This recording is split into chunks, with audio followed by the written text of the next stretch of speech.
आज के मुख्य समाचार। नगर का ऐतिहासिक तालाब गंगा मुंडा का अस्तित्व खतरे में, कचरों और जलकुंभी से भरा तालाब। आदिवासियों के अपमान के भाजपा के बयान के बाद प्रदेश प्रभारी कुमारी शैलजा ने कांग्रेस के आदिवासी प्रदेश अध्यक्ष मोहन मरकाम के साथ ली बैठक। यह बैठक राजीव भवन में। अपनी विभिन्न मांगों को लेकर प्रदेश के स्वास्थ्य कर्मचारी संघ 4 जुलाई से हड़ताल पर। और प्रदेश के स्वास्थ्य मंत्री टीएस सिंहदेव ने बस्तर में विभिन्न कार्यक्रमों में लिया भाग।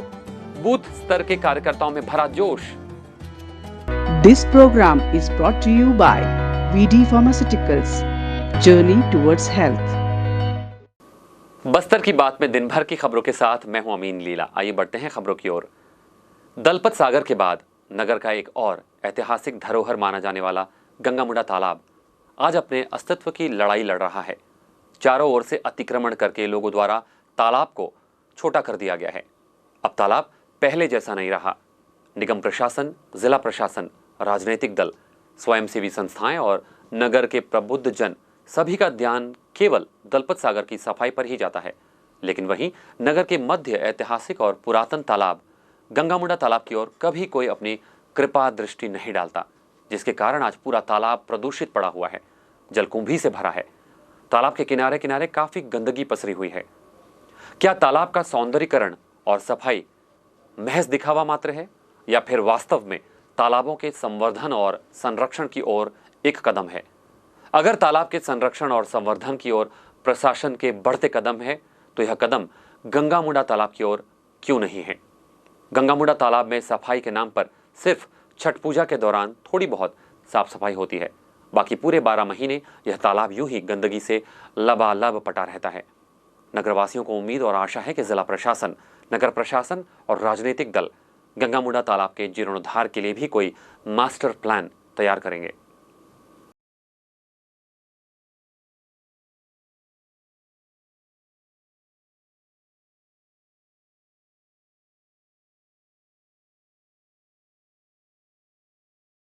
भाजपा के प्रदेश महामंत्री केदार कश्यप ने आदिवासियों के अपमान के बहाने कांग्रेस पर हमला बोलते हुए कहा कि कांग्रेस के प्रदेश अध्यक्ष मोहन मरकाम की बातों को अहमियत न देकर कांग्रेस ने आदिवासियों का अपमान किया है। इस बात के मद्देनजर कांग्रेस भवन में प्रदेश प्रभारी कुमारी शैलजा ने कांग्रेस के प्रदेश अध्यक्ष सहित पार्टी के पदाधिकारियों के साथ एक बैठक ली है। इस बैठक में विधानसभा चुनाव को लेकर भी रणनीति बनाने की चर्चा है। इस बीच कांग्रेस की अंदरूनी खींचतान का प्रदेश अध्यक्ष ने सिरे से खारिज कर दिया है और कहा कि प्रदेश में प्रदेश प्रभारी के हिसाब से काम होगा। गौरतलब है कि प्रदेश अध्यक्ष के द्वारा प्रदेश में पार्टी के महामंत्री नियुक्ति को प्रदेश प्रभारी कुमारी शैलजा ने तत्काल प्रभाव से निरस्त कर दिया है, जिसे भाजपा के प्रदेश महामंत्री केदार कश्यप ने मुद्दा बनाते हुए कहा इसे आदिवासियों का अपमान बताया था। जैसे जैसे चुनाव नजदीक आ रहे हैं, वैसे वैसे विभिन्न सरकारी संगठन शासन पर दबाव बनाकर अपनी मांगों को मनवाने पर जोर दे रहे हैं। स्वास्थ्य कर्मचारी संघ भी अपनी बातों को शासन तक पहुंचाने के लिए 4 जुलाई से अनिश्चितकालीन आंदोलन करने जा रहे हैं। 26 जून को एक बैठक में यह निर्णय लिया गया। इस दौरान प्रांत उपाध्यक्ष और जिलाध्यक्ष अजय परिहार, जिला उपाध्यक्ष भूपेंद्र सिंह, सुश्री दिव्या पांडे, महारानी अस्पताल की अध्यक्ष रीमा दानी, कार्यकारी अध्यक्ष स्टाफ नर्स अरुणा और तनुजा पात्रे सहित बड़ी संख्या में कार्यकर्ता और पदाधिकारी उपस्थित थे।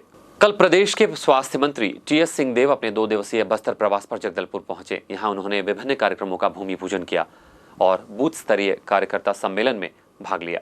साथ ही रीपा केंद्र का निरीक्षण भी किया। पेश है रिपोर्ट। स्वास्थ्य मंत्री श्री टीएस सिंहदेव ने कल सोमवार को डिमरापाल अस्पताल परिसर में 23 करोड़ 75 लाख की लागत से निर्माण की जाने वाली 50 बिस्तर क्रिटिकल केयर हेल्थ ब्लॉक का भूमि पूजन किया। इसके साथ ही 35 लाख की लागत से सामुदायिक स्वास्थ्य केंद्र बस्तर और 30 लाख की लागत से खाद्य एवं औषधि प्रशासन का संभागीय कार्यालय का निर्माण कार्य का भूमि पूजन किए। हमारी इकाइयाँ गठित हो गई हैं कि नहीं, सक्रिय हैं कि नहीं।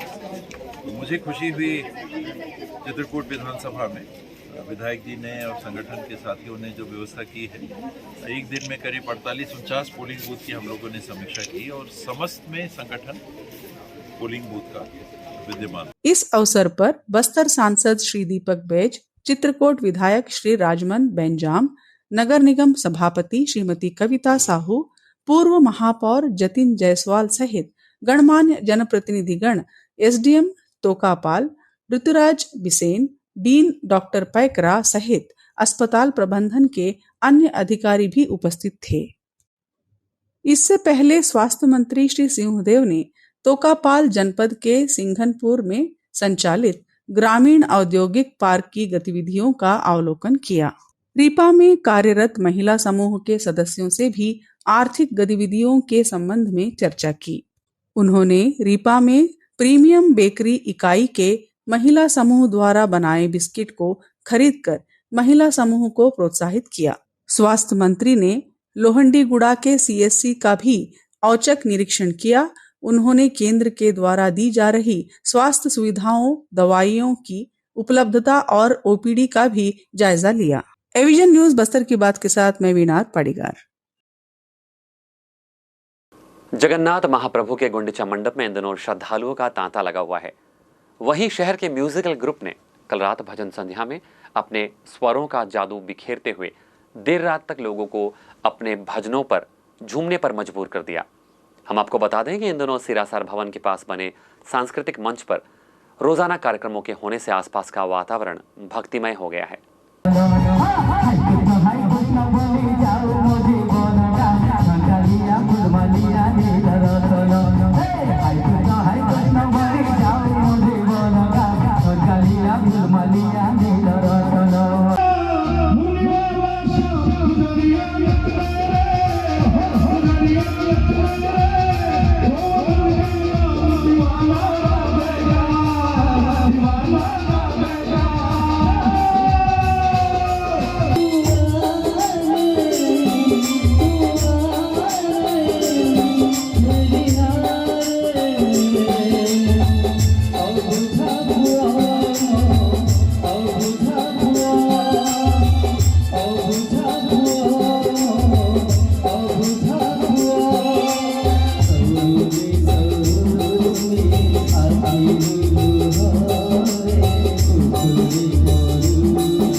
बस्तर की बात में वक्त हो चला एक छोटे से ब्रेक का। आगे खबरें और भी है, कहीं जाइएगा नहीं, बने रहिएगा हमारे साथ।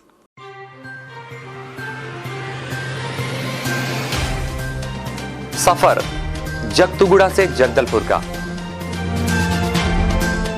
नित नई करवट लेता शहर हमारा, चौक चौराहों से होता हुआ विकास की गाथाएं गढ़ता बस्तर हमारा।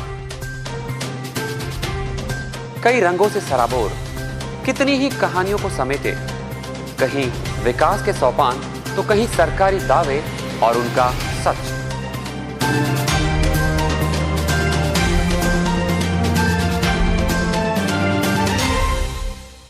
आतंक से दहलते जंगल, जमीन और जीवन, साहस और धैर्य से करवट लेती जिंदगी, राजनीति की चौसर के जाने अनजाने दांव, व्यवस्था की खूबी, कमी और खामी, खूबसूरत नजारे। अब होगी हर बात हमारे साथ, बस्तर की बात।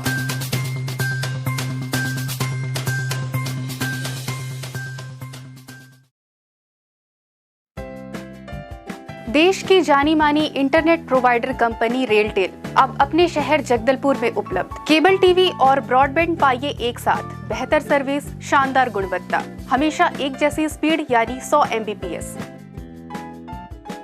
लॉन्चिंग अवसर पर पाइए विशेष छूट, राज्य के शासकीय कर्मचारियों हेतु 10% की छूट, साथ ही रेलवे कर्मचारियों के लिए विशेष छूट का प्रावधान।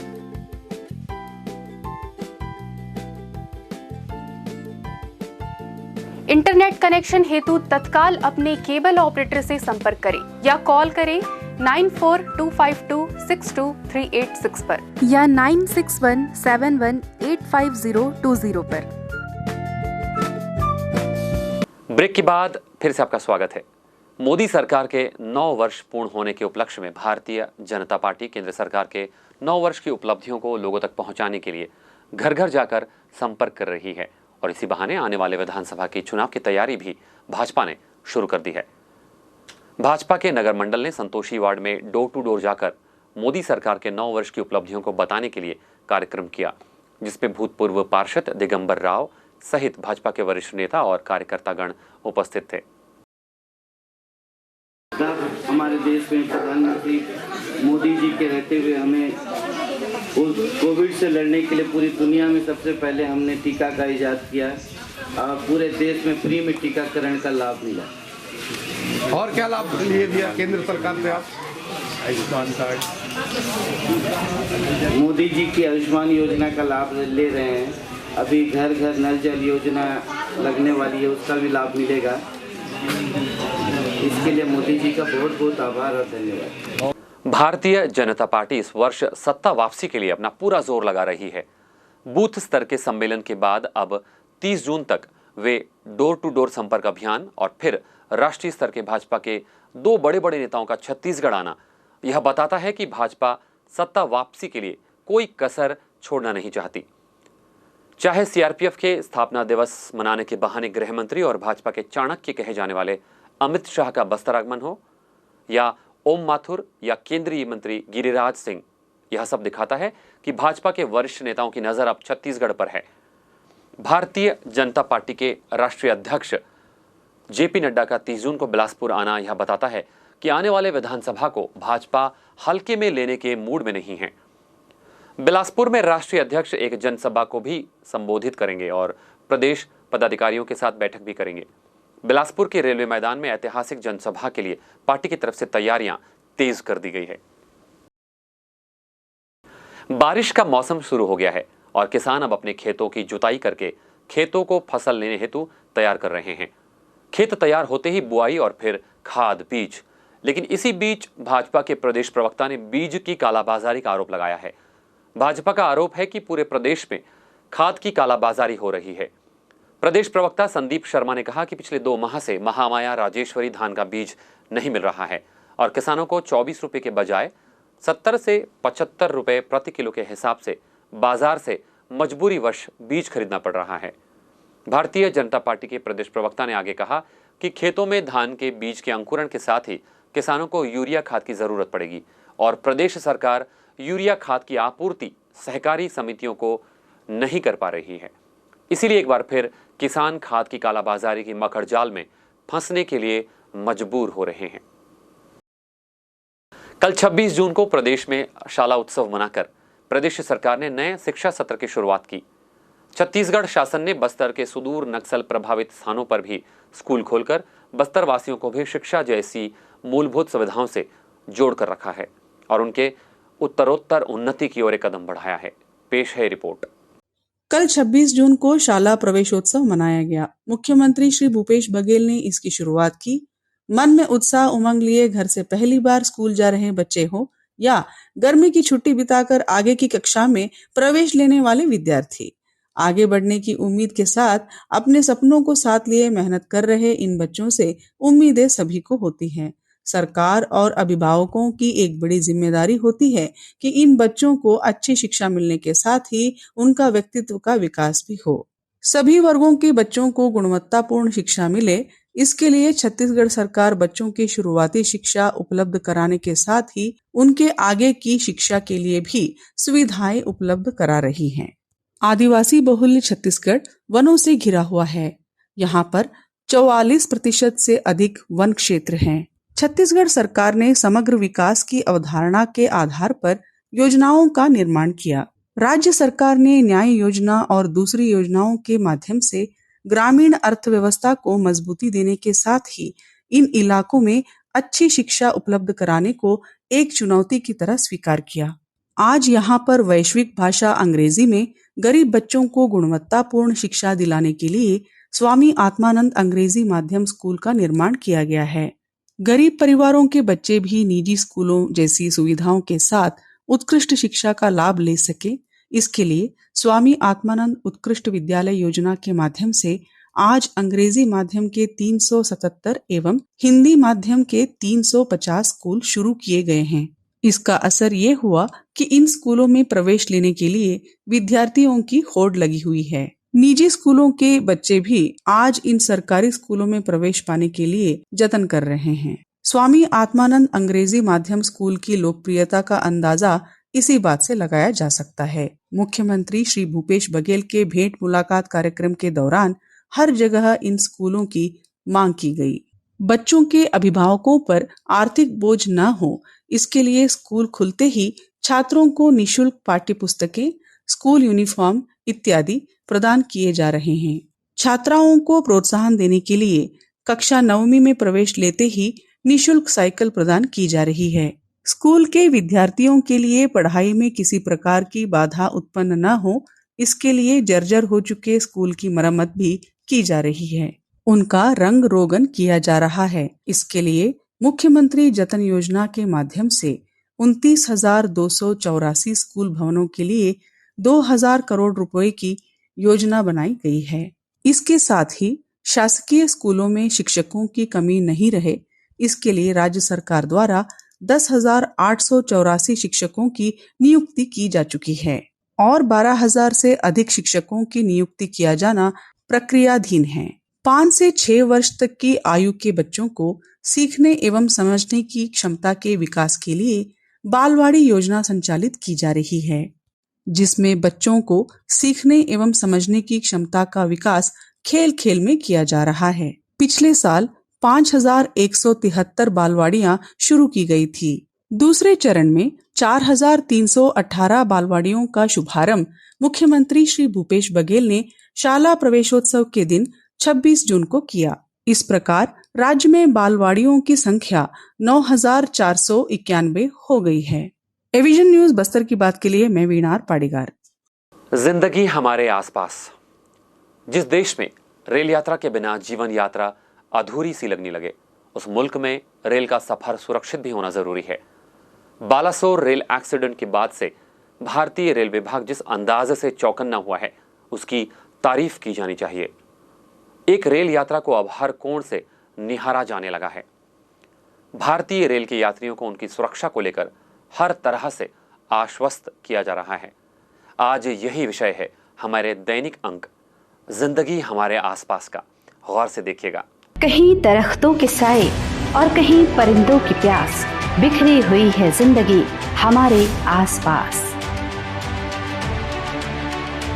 25 जून 2023 रविवार को तड़के हुए पश्चिम बंगाल के बांकुड़ा रेल हादसे को सुनकर देश एक बार की फिर घबरा गया। गनीमत है आपस में टकराने वाली दोनों ट्रेनें मालगाड़ी थी, सो जान जाने जैसी कोई अनहोनी नहीं हुई। 2 जून 2023 को उड़ीसा के बालासोर में हुए भीषण रेल दुर्घटना के सदमे से अभी देश उबर नहीं पाया है। अब किसी और रेल दुर्घटना की बात वो सहन नहीं कर पाएगा। वैसे पिछले 2 दशकों में देश में कम से कम ऐसी ही बड़ी 13 रेलवे दुर्घटनाएं हो चुकी हैं। मगर डरे हम इस बार सबसे ज्यादा हैं, क्योंकि हर हाथ में मोबाइल की शक्ल में एक वीडियो कैमरा है। सूचना क्रांति और सोशल मीडिया के जमाने में हर कुछ सभी ने देखा जो देखा जाना मुश्किल था। अखबार की खबर और चलित तस्वीर के प्रभाव में बहुत बड़ा फर्क होता है। नतीजा ऐसे भी देखने को मिल रहा है कि रेलवे यात्रा को सबसे सुरक्षित यात्रा मानने वाला भी रेलगाड़ी में चढ़ने से पहले अपने इष्ट देवों का स्मरण करने लगा है। उस वक्त अवसर का लाभ उठाते हुए हवाई यात्रा को कीमत बढ़ाकर आसमानी करने की कोशिश की गई, जबकि सच तो ये है कि दुर्घटना जो कभी नहीं होनी चाहिए वो कभी भी हो सकती है। मार्ग आप जो भी चुन ले। जिन 13 बड़े रेल हादसों का हमने अभी जिक्र किया है, उनमें से 3 दुर्घटनाएं जानबूझकर किए गए हमलों के कारण हुए थे। राष्ट्रीय अपराध रिकॉर्ड तो कहता है कि 67.7% रेल दुर्घटनाएं सवारियों के रेलगाड़ी से गिरने या फिर ट्रैक में रेलों के टकराव की वजह से होते हैं। यकीन मानिए, रेल यात्रा अब सच में सबसे सुरक्षित यात्रा होने जा रही है। बालासोर की घटना के बाद भारत के रेल मंत्री के दिशा निर्देश में रेल अमला जैसी चपलता, सक्रियता और सतर्कता का प्रदर्शन कर रहा है, उसे देखकर कहा जा सकता है कि अब बहुत जल्दी भारत में रेलवे यात्रा 100% सुरक्षित यात्रा बन जाने वाली है। इस घटना के तारतम्य में जिस भी रेलवे कर्मचारी की जरा सी भी लापरवाही दिखाई दे रही है, उस पर ऐसी सख्त कार्यवाहियां हो रही हैं कि पूरा महकमा चैतन्य हो गया है। बालासोर रेल एक्सीडेंट के पीछे अगर और भी कोई कारण होगा तो वो भी सीबीआई जांच में सामने आ जाने वाला है। फिलहाल बालासोर ट्रेन हादसे की जांच के लिए सीबीआई रेलवे के कई अधिकारियों से पूछताछ कर रही है। बहानगा बाजार रेलवे स्टेशन के signal junior engineer Aamir Khan पर गहरा संदेह है। ये इशारा समझने जैसा है। इसके बाद राष्ट्र को डी रेल जैसे संकट में देखकर खुश होने वाले बहुत से आपराधिक ताकतों के मंसूबों को पूरी शक्ति से कुचला जा रहा है। रेलवे ट्रैक को नुकसान पहुंचाने की हर कोशिश को विभाग पूरी मुस्तैदी के साथ नाकाम कर रहा है। एक बड़ा रेल हादसा 6 जून 1981 में हुआ था, जिसमें करीब 800 लोगों की जानें गई थी। बरसात के मौसम में यात्रियों से खचाखच भरी बिहार के मानसी से सहरसा के लिए रवाना होने वाली एक 9 बोगियों वाली पैसेंजर ट्रेन के 7 डिब्बे बागमती नदी में जा गिरे थे। इस दुर्घटना की सही वजह क्या थी, आज भी स्पष्ट नहीं है। 23 नवंबर 1956 को एक पुल के बाढ़ से नष्ट हो जाने के बाद एक ट्रेन मरुदयार नदी में गिर गई थी, जिसमें कम से कम 154 लोग मारे गए थे और 115 घायल हो गए। 20 नवंबर 2016 पुखरैया में ट्रेन के 24 डिब्बे डीरेल हुए थे। इस रेल हादसे में 146 यात्रियों की जानें गई थी और 200 से अधिक घायल हुए थे। 20 मार्च 2015 को देहरादून से वाराणसी जा रही जनता एक्सप्रेस रायबरेली में पटरी से उतरी थी। इस हादसे में 58 लोगों की मौत हो गई थी और कम से कम 150 लोग घायल हुए थे। 10 जुलाई 2011 को यूपी के फतेहपुर के पास कालका मेल के 15 डिब्बे पटरी से उतर गए थे और करीब 70 लोगों की मौतें हुई थी। 29 अक्टूबर 2005 को वेलिंगोंडा ट्रेन हादसे में 114 लोगों की मौत हुई थी। 10 सितंबर 2002 को हुआ था रफीगंज रेल हादसा, जिसमें तकरीबन 130 लोगों की मौत हो गई थी। अगस्त 1999 को अवध असम एक्सप्रेस और ब्रह्मपुत्र मेल की टक्कर में 300 से ज्यादा जाने गई थी। ऐसे ही और भी बहुत बड़े बड़े रेल हादसे हुए हैं। मकसद हमारा गए दिनों के दर्द को खरोचना नहीं है, बल्कि चाहना हमारा ये है कि आप रेल यात्रा को लेकर अपने मन का डर निकाल दें। क्योंकि बालासोर ट्रेन एक्सीडेंट के बाद रेल यात्रा की सुरक्षा को लेकर जैसा आमूलचूल सुधार किया जा रहा है, वैसा पहले कभी नहीं देखा गया। कहीं दरख्तों के साए और कहीं परिंदों की प्यास, बिखरी हुई है जिंदगी हमारे आसपास। रेल यात्रा को लेकर भीतर तक समाये डर को दूर करने का प्रयास करता हुआ आज का जिंदगी हमारे आसपास आपकी अपनी जिंदगी के लिए कितनी कारगर लगी, हमें हमारे YouTube चैनल में अपने कमेंट्स के जरिए जरूर बताइएगा। और अब मौसम समाचार। छत्तीसगढ़ में मानसून का आगमन सचमुच राहत भरा रहा, मगर ये भी क्या कि पूरा देश अब बारिश से परेशान है। ये तो वही बात हो गई कि दुआ बहार की मांगी तो इतने फूल खिले, कहीं जगह न रही मेरे आशियाने को। आज देश का कोई भी ऐसा राज्य, ऐसा जिला नहीं बचा है जहां झमाझम बारिश ना हो रही हो। देश के कई राज्य बाढ़ के चपेट में आ गए हैं। बारिश की वजह से कहीं कहीं लैंडस्लाइड भी हो रहा है। हजारों लाखों लोग बारिश से प्रभावित हो गए हैं। हिमाचल प्रदेश की तो हालत सबसे ज्यादा खराब है। देश में हो रही बरसात के लिए कहा जा रहा है कि ये तो अभी शुरुआत है। रायपुर मौसम विभाग ने छत्तीसगढ़ के लिए कहा है कि आज बरसात में कुछ कमी आएगी, मगर फिर भी कुछ स्थानों में गरज चमक के साथ तेज बारिश का होना बताया है।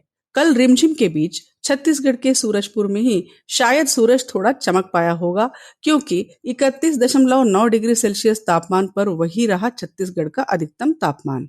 20.1 डिग्री सेल्सियस पर कबीरधाम में रहा राज्य का न्यूनतम तापमान। गीली गीली रही छत्तीसगढ़ की राजधानी रायपुर में आज अधिकतम तापमान 28 डिग्री सेल्सियस और न्यूनतम 25 डिग्री सेल्सियस रहा।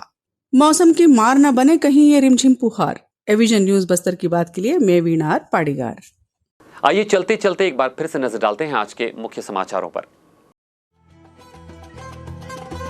आज के मुख्य समाचार, नगर का ऐतिहासिक तालाब गंगा मुंडा का अस्तित्व खतरे में, कचरों और जलकुंभी से भरा तालाब। आदिवासियों के अपमान के भाजपा के बयान के बाद प्रदेश प्रभारी कुमारी शैलजा ने कांग्रेस के आदिवासी प्रदेश अध्यक्ष मोहन मरकाम के साथ ली बैठक। यह बैठक राजीव भवन में। अपनी विभिन्न मांगों को लेकर प्रदेश के स्वास्थ्य कर्मचारी संघ 4 जुलाई से हड़ताल पर। और प्रदेश के स्वास्थ्य मंत्री टीएस सिंहदेव ने बस्तर में विभिन्न कार्यक्रमों में लिया भाग। बूथ स्तर के कार्यकर्ताओं में भरा जोश। बस्तर की बात में आज बस इतना ही। कल आपसे फिर होगी मुलाकात कुछ और ताजा तरीन खबरों के साथ। तब तक के लिए हमें दीजिए इजाजत। नमस्कार। This program was brought to you by VD Pharmaceuticals. Journey towards health.